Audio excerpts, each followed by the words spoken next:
Sommes-nous vraiment au bord de la fin? Et si c'est le cas, sauriez-vous reconnaître les signes? Peut-être à cet instant précis, le monde donne déjà tous les avertissements nécessaires, mais peu de gens y prêtent attention. Après tout, on ne parle pas tous les jours de la seconde venue de Christ ou des signes de la fin des temps de manière aussi directe et urgente. Ces 7 signes, prédits il y a des millénaires dans les prophéties bibliques, montrent plus que jamais que le monde, tel que nous le connaissons, est en train de changer. Mais qu'en est-il des promesses de Jésus? Se réalisent-elles vraiment?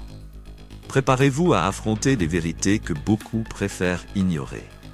Des guerres mondiales, comparées à des douleurs d'enfantement, jusqu'à la persécution des chrétiens qui s'intensifie dans de nombreuses régions du monde. Et que dire des faux prophètes et du rôle des réseaux sociaux dans la diffusion de tromperies, alors que le monde regarde, au milieu de la dégradation de la société, la croissance de la méchanceté et l'attente présumée du millénaire de paix. Les questions ne manquent pas, mais une chose est sûre. Ces signes nous révèlent un chemin, une carte temporelle qui semble nous conduire à la rencontre de quelque chose de plus grand et de définitif.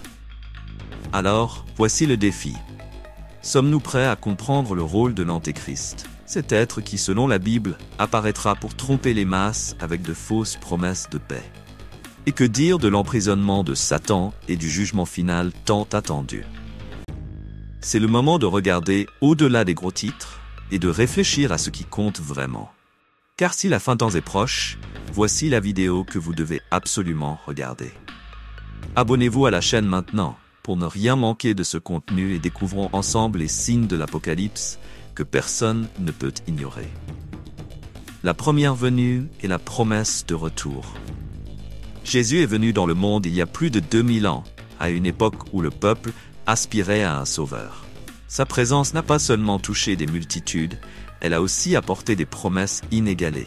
Il a vécu, il est mort et il est ressuscité. Un fait qui est encore aujourd'hui discuté comme l'un des plus grands mystères et miracles de l'histoire humaine. Et ce n'est pas tout. Il a laissé une promesse ferme de retour pour accomplir un jugement définitif sur la terre. Cette promesse, plus que toute autre, nourrit le cœur de beaucoup de ceux qui attendent la seconde venue de Christ. Imaginez l'impact d'un tel leader. Depuis son départ, les fidèles de toutes les époques portent en eux l'espoir de ce retour. Les promesses de Jésus résonnent comme un fil d'espoir pour beaucoup, rappelant que l'histoire n'est pas encore terminée. Il n'est pas venu seulement pour enseigner, mais pour ouvrir la voie à quelque chose de grandiose, un retour qui apportera justice et paix. Cet événement est considéré comme le sommet des prophéties bibliques, et on ne peut ignorer le poids de cette attente pour ceux qui y croient. Chaque génération depuis lors vit en gardant un œil tourné vers l'avenir, cherchant à comprendre les signes de la fin des temps qui précéderont ce retour promis. C'est une quête constante, souvent remplie d'anxiété, car à chaque grand changement mondial, les gens se demandent « Est-ce le moment ?» Les changements que nous vivons aujourd'hui, comme les conflits, les crises et les transformations, semblent être des indices de cette attente. Et tandis que certains considèrent ce retour comme lointain, d'autres vivent comme si c'était imminent. Ces promesses de jugement final touchent toute personne qui réfléchit à la fin de la vie et du monde. Et bien sûr, chacun de nous a une idée de ce qu'un jugement à l'échelle divine pourrait être. Le jugement dernier, dit-on, sera la séparation entre ce qui est juste et ce qui ne l'est pas. Quelque chose qui échappe à tout système de justice humaine. C'est pourquoi beaucoup se préparent spirituellement, cherchant à atteindre la paix dont Jésus a parlé, tout en se demandant comment reconnaître les signes de la fin des temps pour ne pas être pris de court. C'est dans cette perspective que j'ai créé un e-book exclusif qui vous aidera à découvrir et comprendre les secrets derrière les prophéties bibliques. Procurez-le-vous dès maintenant, avant qu'il ne soit trop tard. Il est disponible pour une durée limitée juste en bas dans le premier commentaire épinglé. Ce qui est intéressant, c'est que, outre cette promesse, la Bible suggère que la seconde venue sera précédée de signes visibles. Mais comment savoir quels sont ces signes et pourquoi seraient-ils importants? C'est comme si l'histoire nous donnait une carte pour nous préparer, quelque chose que nous allons explorer plus en profondeur par la suite. 7 signes de la seconde venue. La Bible parle de 7 signes qui précéderont le retour de Christ, comme un avertissement pour ceux qui sont attentifs. Le premier signe décrit est celui des guerres mondiales, comparé à des douleurs d'enfantement, indiquant qu'il s'agira d'une période de turbulence intense. À chaque conflit international, beaucoup se demandent « est-ce le début de la fin ?» Aujourd'hui, nous vivons dans un monde où les conflits et les tensions semblent toujours être en embuscade. Et cela soulève des questions profondes sur ce qui pourrait arriver. Ce n'est que le début de ce que l'on croit être une série d'événements prophétiques. Un autre point fascinant est que ces guerres mondiales ne seraient pas de simples disputes territoriales. Elles représentent un scénario de souffrance et de chaos qui s'intensifie progressivement. Tout comme les douleurs d'une femme en travail augmentent jusqu'à la naissance. Pour ceux qui croient aux prophéties bibliques, ce n'est pas une coïncidence, mais une préparation à quelque chose de bien plus grand. Et à chaque nouveau titre d'actualité, l'idée que ces signes sont déjà là prend de plus en plus de force, comme un rappel constant que la fin des temps pourrait être plus proche que nous ne l'imaginons. La Bible parle aussi d'événements naturels dévastateurs qui accompagneraient ces guerres, comme si la planète elle-même montrait des signes d'épuisement. Tremblements de terre, tsunamis, crise climatique. Il y a tellement de catastrophes que beaucoup se demandent si c'est seulement la nature ou quelque chose de plus profond. Pour ceux qui regardent avec des yeux spirituels, ces phénomènes représentent les signes de la fin des temps, qui parlent d'une terre en convulsion en attente d'un dénouement. Il est intéressant de noter que ces prévisions sont vues avec scepticisme par certains, mais aussi avec respect par d'autres. Après tout, s'il y a une chance que tout cela fasse partie d'un plan plus grand, ne serait-il pas sage de ne pas l'ignorer? Pour ceux qui y croient, ces signes de l'Apocalypse servent d'appel à la préparation. Et en ces temps d'incertitude, beaucoup se tournent vers ces prophéties bibliques pour trouver des repères, essayant de comprendre ce qui compte vraiment pour être prêt. La question qui se pose est la suivante. Que se passe-t-il ensuite? Si nous sommes réellement au milieu de ces signes, quel serait le prochain? Cette question commence à ouvrir la voie au prochain signe important. Après tout, pour ceux qui croient, chacun de ces 7 signes est comme une pièce d'un puzzle divin qui se dévoile peu à peu. Persécution des chrétiens. Un autre signe que la Bible met en avant concernant la fin des temps est la persécution des chrétiens. Un phénomène qui croît de manière alarmante dans plusieurs régions du monde. Aujourd'hui, plus de 365 millions de chrétiens font face à des hostilités. Et cette persécution est considérée comme l'un des signes les plus clairs de la seconde venue de Christ. Il ne s'agit pas seulement de persécution physique, mais aussi d'oppression sociale, de censure et de restriction sur la liberté religieuse. Quiconque observe autour de lui constate que, d'une certaine manière, cette réalité a déjà commencé à se propager, impactant le mode de vie de nombreux croyants. Dans certains endroits, le simple fait de professer sa foi en Jésus-Christ peut constituer un risque de mort. Dans des espaces publics, comme les réseaux sociaux et même les écoles, de nombreux chrétiens font face à des jugements et à des préjugés. Ce que la Bible présente comme un prélude à ce qui est encore à venir. Ce contexte correspond à ce que nous appelons les prophéties bibliques. La foi, perçue comme une menace, devient une cible de répression. Pour ceux qui perçoivent ce signe, il est une invitation à une profonde réflexion sur la manière de se préparer pour des temps difficiles. Il est intéressant de noter que cette persécution ne se limite pas aux pays où le christianisme est minoritaire. Dans plusieurs endroits, la société marginalise les valeurs chrétiennes, comme si elles étaient démodées ou dépassées. Cette tendance pousse beaucoup à croire que nous assistons à une dégradation des valeurs mondiales, avec une augmentation de la malveillance et de l'intolérance. Lorsque quelque chose de cette nature se produit à une échelle mondiale, il est inévitable que l'esprit d'alerte se déclenche chez ceux qui observent ces signes de la fin des temps.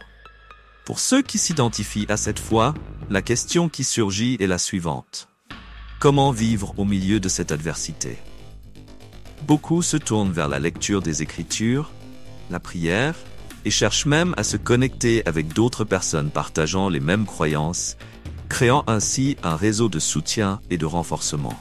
Ce signe sert d'appel à renforcer la foi et à se souvenir des promesses de Jésus, qui avait prédit ces temps difficiles, mais avait aussi promis son retour pour restaurer la paix. Avant de continuer, j'ai remarqué que vous n'avez pas encore laissé un like sur cette vidéo. C'est très important pour que YouTube continue de vous proposer notre contenu et pour que nous puissions continuer à vous aider. Alors, laissez dès maintenant votre like. En observant tout cela, l'attente se tourne vers les prochains signes qui devraient se réaliser. Et l'un d'entre eux, sans aucun doute, se manifeste déjà de manière presque invisible, mais avec un grand impact. La présence et le danger des faux prophètes, que nous découvrirons dans la suite. Faux prophètes. Les faux prophètes constituent un autre des 7 signes indiqués pour la fin des temps, et ils ont gagné en importance de nos jours. La présence de ces figures est facilitée par les réseaux sociaux, qui leur offrent une plateforme puissante pour diffuser des messages trompeurs. Qui aurait pu imaginer qu'un outil si moderne pourrait devenir un véhicule de tant de confusion spirituelle? Beaucoup de ces faux prophètes ne se présentent pas avec des vêtements excentriques ou des comportements étranges. Au contraire, ils se montrent comme des personnes de confiance, mais ils déforment les promesses de Jésus et offrent des interprétations faussées. Le danger réside précisément dans la subtilité avec laquelle ces faux prophètes agissent. Ils proposent de fausses promesses de paix et de prospérité immédiate en s'adressant aux besoins les plus profonds des gens. La promesse d'un chemin facile attire beaucoup de monde, et c'est précisément là que l'illusion s'installe. Sur les réseaux sociaux, il est facile de partager un message qui semble positif, mais qui est dépourvu de vérité. Pour ceux qui cherchent à se protéger de ce signe, il s'agit de rechercher le discernement et de réfléchir à ce qui est réellement aligné avec les enseignements des prophéties bibliques. Pour ceux qui souhaitent comprendre et différencier le vrai du faux, un bon point de départ est l'étude des Écritures et la clarté sur ce qui est dit à propos de la seconde venue de Christ. La Bible nous avertit que, dans les derniers temps, beaucoup seront trompés, et les faux prophètes auront une puissante influence sur les foules. C'est un avertissement important, car il n'a jamais été aussi facile de propager des informations, mais aussi des désinformations, qu'aujourd'hui. À chaque publication ou vidéo, les réseaux sociaux peuvent devenir le théâtre d'une bataille entre vérité et mensonge. Il y a une leçon précieuse pour nous tous, qui passe par l'exercice de discerner ce que nous consommons quotidiennement. Posez-vous la question.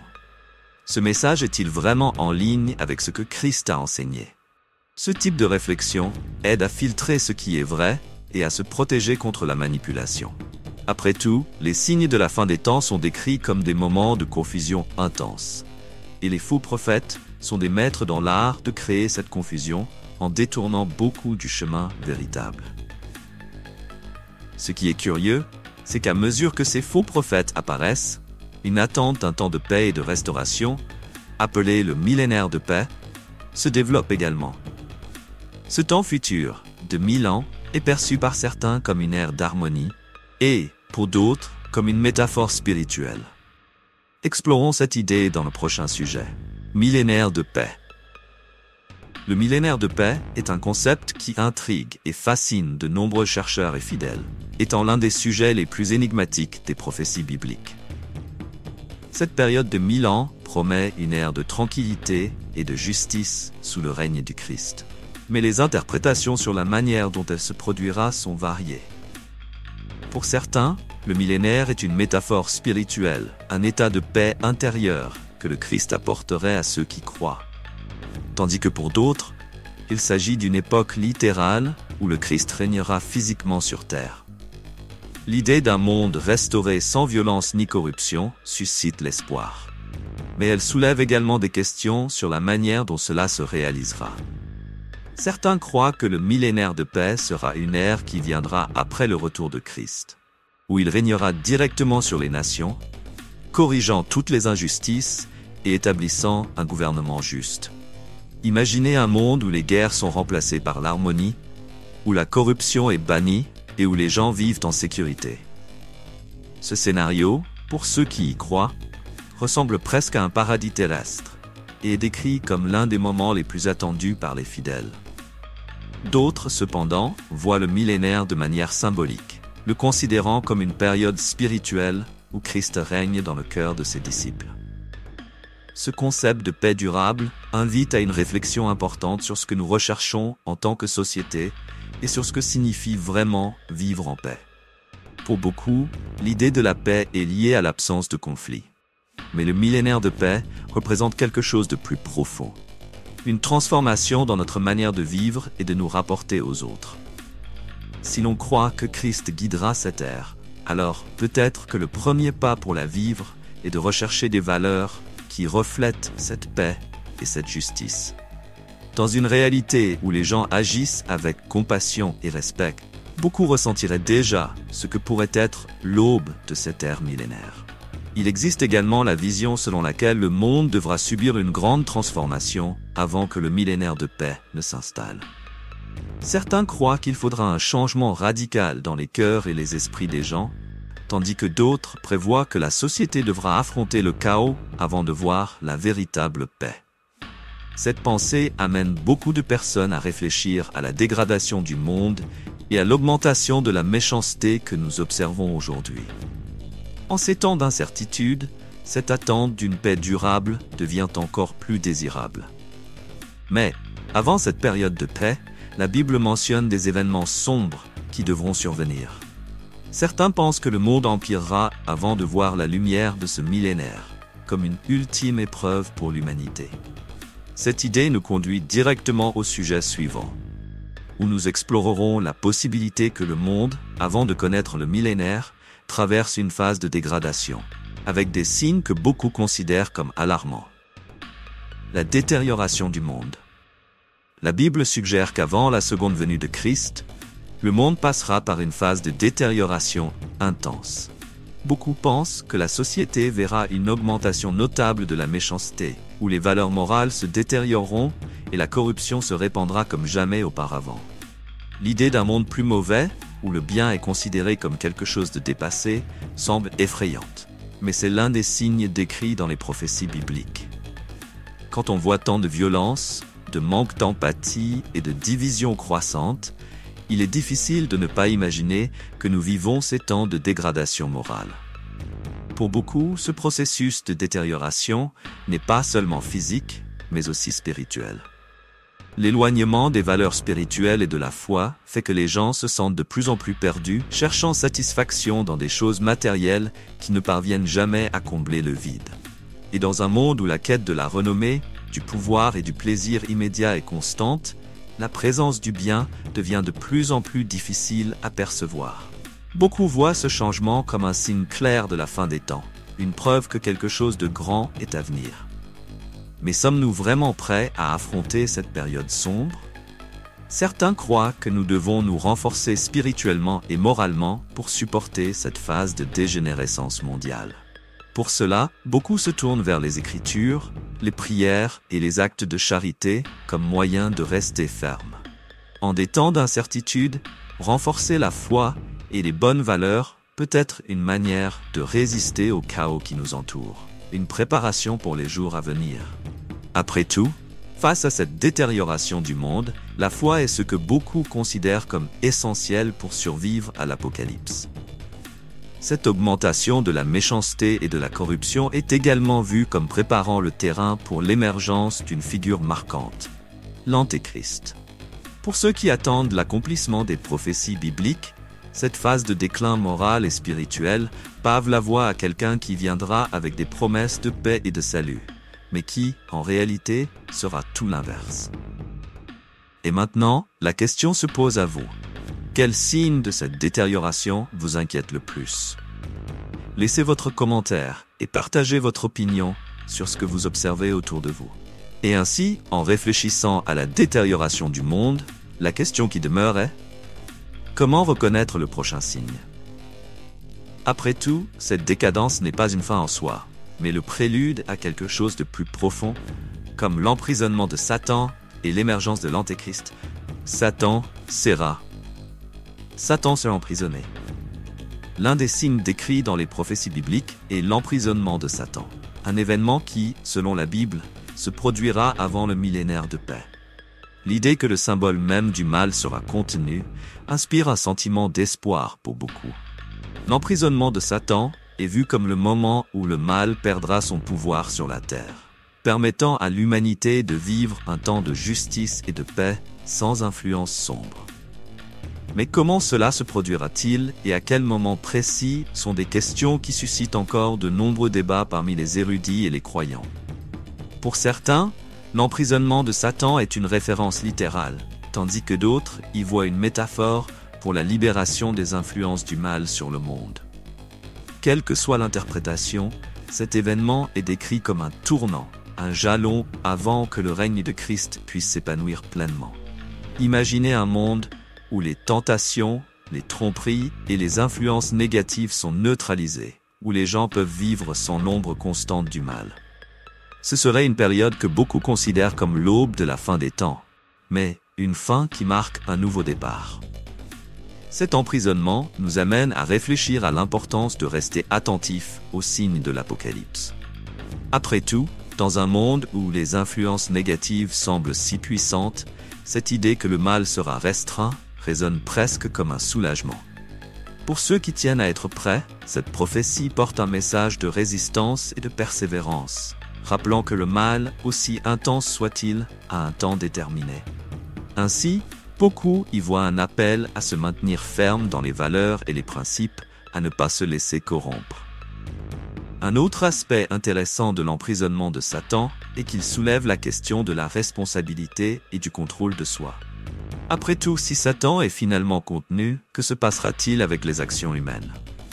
Ce temps invite à réfléchir à un moment de décision où chaque personne devra faire face à ses propres choix. Avec le mal restreint, il ne restera plus que la responsabilité de chaque individu de suivre les voies du bien, sans excuse ni justification. Avant que cet emprisonnement ne survienne, les Écritures nous parlent d'un personnage clé qui aura une grande influence sur le monde: l'Antéchrist. C'est ici que nous abordons l'un des signes les plus attendus, et en même temps, les plus redoutés de la fin des temps. Découvrons ensemble qui est cette figure mystérieuse et ce qu'elle représente pour l'avenir de l'humanité. Antéchrist. La figure de l'Antéchrist est peut-être l'un des signes les plus effrayants et énigmatiques des prophéties bibliques. Selon la Bible, cet individu apparaîtra comme une sorte de leader mondial charismatique, capable d'attirer les foules et de devenir largement accepté. Avec une image séduisante et des paroles offrant de fausses promesses de paix, l'Antéchrist sera adoré par beaucoup, qui verront en lui la réponse à leurs espoirs. Cependant, sa véritable intention est de détruire, utilisant la confiance des gens pour instaurer une période de tromperie et de domination. L'impact de l'Antéchrist sera si profond qu'il parviendra à manipuler la réalité de manière presque hypnotique, troublant même ceux qui essayent de se protéger des illusions. Sa promesse de paix, qui apparaîtra d'abord comme un soulagement après tant de détérioration dans le monde, ne sera qu'une façade, un moyen de gagner la confiance des masses. Cela invite à réfléchir sur l'importance du discernement, surtout en temps de crise, où beaucoup finissent par croire aux premiers signes de confort qu'ils rencontrent. Les prophéties bibliques avertissent qu'il est précisément dans les moments de désespoir que la tromperie prospère. Ce qui est intéressant, c'est que pour beaucoup, l'idée de l'Antéchrist n'est pas une question de si, mais de quand il apparaîtra. Le monde actuel, avec sa quête incessante de leaders forts et de solutions rapides, semble préparer le terrain parfait pour quelqu'un qui incarnerait la paix tout en dissimulant des intentions sombres. La Bible parle d'une époque où les valeurs morales seront affaiblies, d'un temps où le monde sera avide de direction, ouvrant ainsi la voie à quelqu'un doté d'une telle influence. C'est un point central dans les signes de la fin des temps et une source d'anxiété pour ceux qui réfléchissent à l'avenir. Les apparitions de ce type de figure dans l'histoire suscitent toujours des spéculations, mais l'Antéchrist, selon les Écritures, sera différent. Il sera le summum de toutes les tromperies, quelqu'un qui s'opposera directement au règne de Christ. Lorsque ce signe se manifestera, ceux qui connaissent les prophéties bibliques sauront que la fin est vraiment proche. Ce n'est pas seulement une question de foi, mais un appel profond à la vigilance, afin que les gens restent en alerte et fassent preuve de discernement pour ne pas se laisser tromper. Et, pour vous aider à mieux comprendre ces liens entre les événements que nous vivons et les prophéties bibliques, j'ai mis à votre disposition un e-book exclusif qui vous guidera dans la préparation à ce qui est à venir. Vous le trouverez ci-dessous, dans le premier commentaire épinglé, et il sera disponible pour une durée limitée. Ce ressource est conçu pour approfondir votre compréhension et renforcer votre préparation. Alors profitez-en tant qu'il est disponible. Vision différente de l'Antéchrist. Les interprétations de l'Antéchrist se divisent en plusieurs visions, reflétant la profondeur et le mystère de cette figure dans les prophéties bibliques. Pour certains, l'Antéchrist est une personne réelle, une figure qui apparaîtra comme un leader mondial et trompera les masses avec ses promesses. D'autres, cependant, voient l'Antéchrist comme un esprit figuratif, une représentation de tout ce qui est contraire aux valeurs de Christ, quelque chose qui se manifeste dans les actions et les systèmes cherchant à saper le bien. Cette diversité d'interprétations montre la complexité de ce signe et à quel point il captive l'imagination et les craintes des gens. Ceux qui croient en une figure littérale de l'Antéchrist s'attendent à quelqu'un qui, en plus d'être charismatique, possède un grand pouvoir politique et soit capable de manipuler les nations avec de fausses promesses de paix. Imaginez une personnalité publique avec une telle influence qu'elle incite les gens à croire qu'elle est la solution à tous les problèmes mondiaux, mais qui, en réalité, s'oppose directement au règne de Christ. Cette vision souligne l'importance du discernement, car pour ceux qui suivent cette ligne de pensée, l'Antéchrist sera quelqu'un qui se déguisera en bienfaiteur, tout en ayant l'intention de détourner le monde du chemin de la paix véritable. En revanche, ceux qui considèrent l'Antéchrist comme un esprit figuratif estiment qu'il se manifeste déjà de manière subtile, influençant culture, système et comportement. Pour eux, l'Antéchrist n'est pas nécessairement une personne, mais une force qui s'oppose aux principes des prophéties bibliques, encourageant la détérioration du monde et favorisant l'augmentation de la malveillance. Cette vision suggère que l'Antéchrist est présent de façon invisible, à travers des idéologies et des pratiques qui sapent les valeurs spirituelles. Beaucoup voient cet esprit dans tout ce qui corrompt et divise, dans tout ce qui promeut une société sans éthique et sans valeur. Ces différentes interprétations poussent beaucoup à se demander comment ils pourront reconnaître le véritable Antéchrist lorsqu'il se manifestera. Après tout, s'il est une figure littérale, ses actions et promesses apporteront des signes d'alerte. Et s'il est une figure symbolique, il sera enraciné dans des systèmes difficiles à identifier et à combattre. C'est dans ce contexte que beaucoup se tournent vers la prière et l'étude des Écritures, recherchant clarté et préparation pour ce qu'ils croient être à venir. Quelle que soit la vision adoptée, le concept de l'Antéchrist comporte une leçon fondamentale. La nécessité de rester attentif aux signes de la fin des temps et de maintenir la foi, quelles que soient les confusions apparentes. Ce signe, dans son essence, nous invite à réfléchir sur notre vie et nos choix, ouvrant nos yeux vers un avenir où tout ce en quoi nous croyons sera mis à l'épreuve. Maintenant que vous avez compris les 7 signes de la fin, la question est la suivante. Que ferez-vous de ce savoir?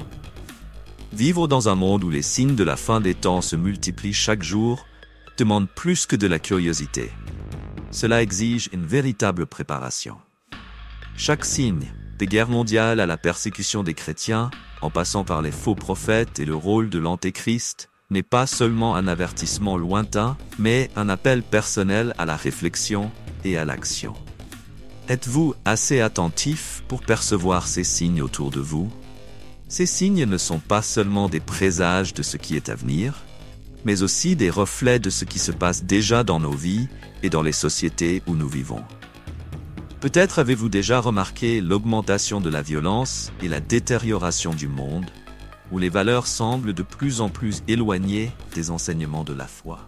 Face à tant d'influences et de fausses promesses de paix, il est facile de se laisser emporter par la peur et la confusion. Mais, plus que jamais, c'est le moment de chercher du discernement, de renforcer notre foi et de rester concentré sur les promesses de Jésus qui offrent de l'espoir, même dans les moments les plus sombres. Penser au jugement final et à la possibilité d'un millénium de paix peut sembler lointain ou même utopique, mais les prophéties nous rappellent que ce jugement sera une réalité. Ainsi, il revient à chacun de nous de décider comment nous vivrons d'ici là. Cultiver la paix et la bonté, même en temps de chaos, est un acte de résistance et de préparation. Que pouvez-vous faire aujourd'hui, dans votre quotidien, pour rester aligné avec ces valeurs? Ce sont les petites actions, un geste de compassion, un effort pour préserver la vérité et l'honnêteté qui font la différence dans la construction d'un esprit fort face aux défis. Maintenant, je vous invite à réfléchir. Lesquels de ces signes ont attiré le plus votre attention? Les voyez-vous déjà autour de vous? Partagez vos impressions dans les commentaires. Interagir et discuter de ces thèmes est une façon de renforcer notre compréhension et bien sûr, de mieux nous préparer à ce qui pourrait venir. Si ce contenu vous a apporté de la valeur, n'hésitez pas à vous abonner à la chaîne et à activer les notifications. Ainsi, vous serez toujours informé des prochains contenus sur les prophéties bibliques, l'Apocalypse et tout ce qui touche à la fin des temps. Alors, allons ensemble, les yeux ouverts et le cœur fortifié, pour en apprendre davantage sur les mystères entourant ces prophéties. Restez attentifs, car à chaque vidéo, vous serez mieux préparé pour affronter les temps d'incertitude et renforcer votre foi. Après tout, connaître est le premier pas vers la transformation. À la prochaine vidéo et que Dieu continue de nous guider et de nous protéger.